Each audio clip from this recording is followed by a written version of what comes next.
Good morning, everyone. Today we are going to read a new chapter, that is chapter 8, A Great Indian Emperor. Uh, this chapter is based on the famous king Akbar. We are going to read about his achievements as well. Let's see.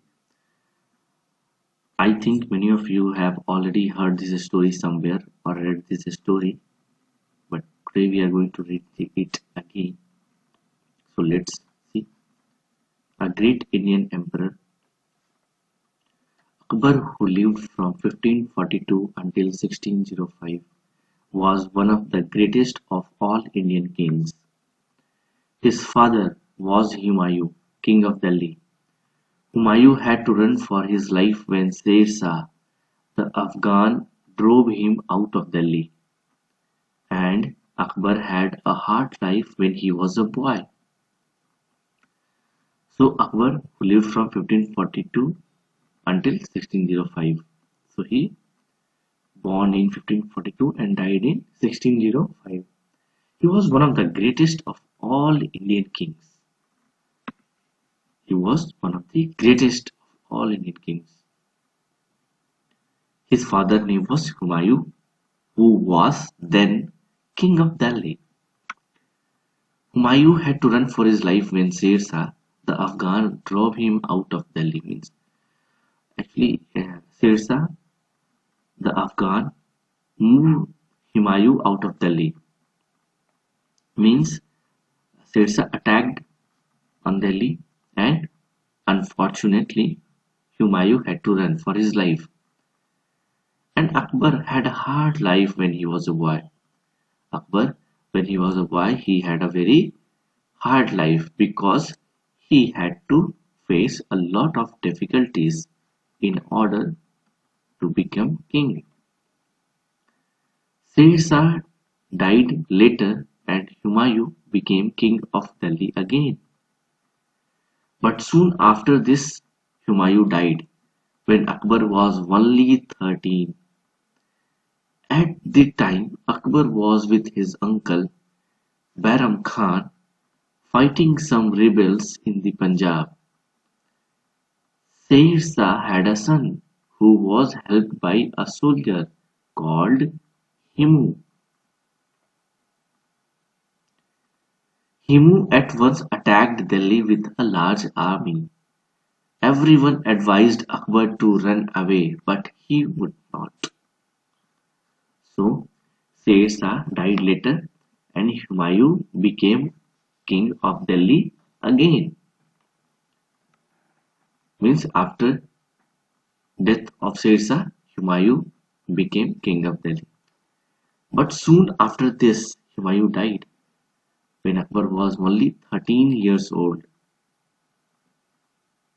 I think now you all can imagine how hard life was of Akbar.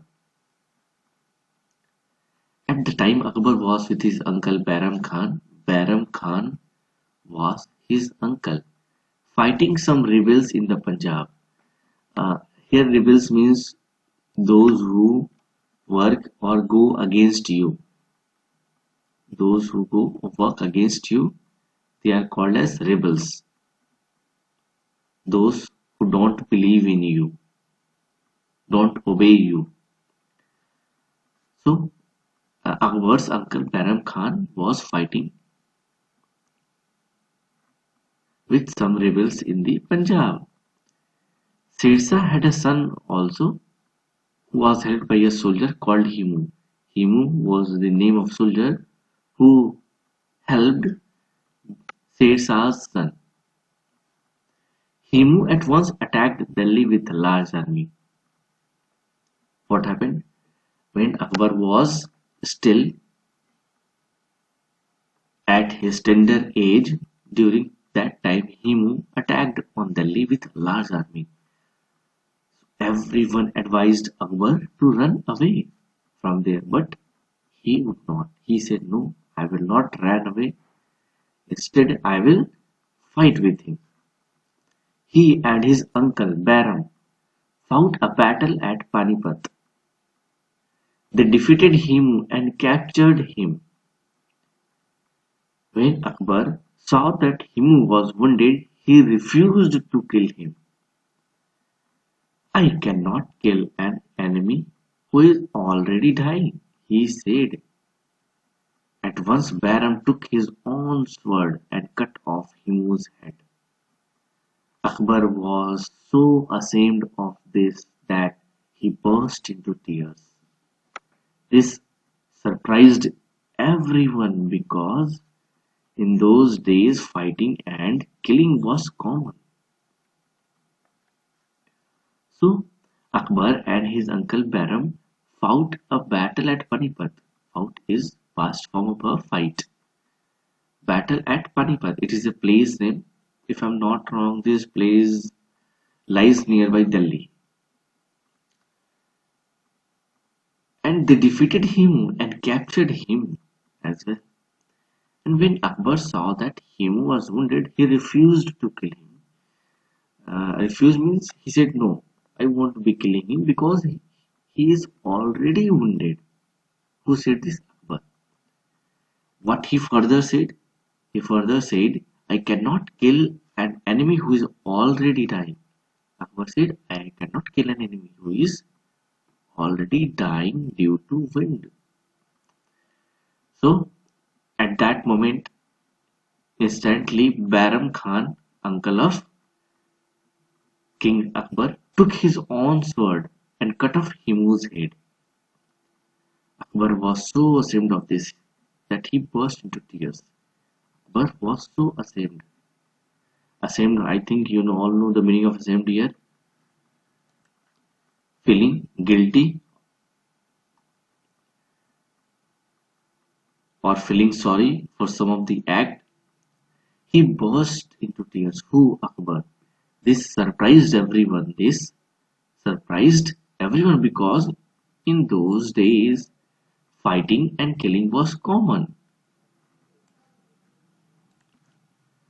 For the next 12 years, Akbar fought his enemies bravely and successfully.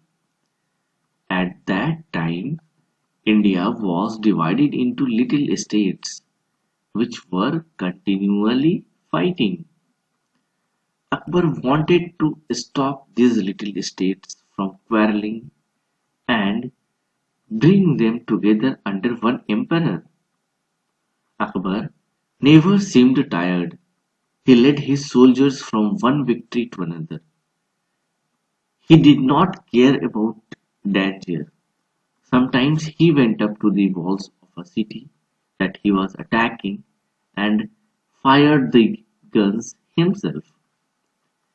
He did not make his soldiers do very dangerous things, but when they offered to do them, he gave them big rewards. It is easy to see why Akbar's soldiers fought well. By 1569, Akbar ruled over northern India. So, for the next 12 years, Akbar fought his enemies bravely and successfully.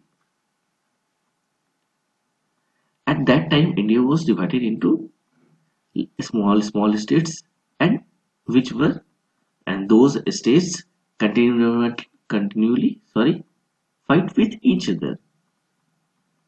So Akbar wanted to stop all these small states from quarreling. Quarreling here means fighting, and bring them together under one emperor. He thought that Akbar thought that Akbar thought that he will stop little states from quarreling with each other, and he will bring all those little states together under one emperor. Akbar never seemed tired. He never felt tired. Who? Akbar. He led his soldiers from one victory to another. Means he won a lot of battles, one after another. He did not care about danger.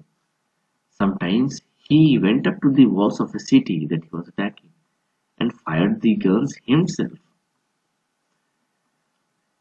He didn't ask his soldiers to do very dangerous things, but when some offered to do them, he gave them big rewards. I think you all understand the meaning of rewards. It is a kind of prize which we give in order of in order to respect the courageous work or courageous deeds. It is easy to see why Akbar's soldiers fought well because they always rewarded by Akbar. So they always fought well. Who? Akbar's soldiers. And by 1569, Akbar ruled over northern India. Whole northern India was under him.